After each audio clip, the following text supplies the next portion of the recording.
Alam nyo ba na pwede nyo nang mabili itong ROG Phone 9 Pro Edition sa authorized stores nationwide, particularly sa stores sa Cyberzone?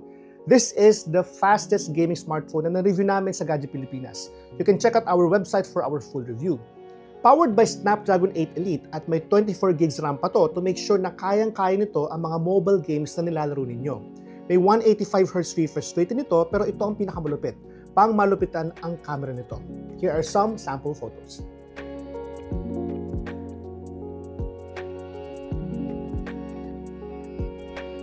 Now, this one slightly borrows the design of the ROG Phone 8 Pro. Pero what's good about this is that they increase the number of programmable mini LEDs nito sa likod.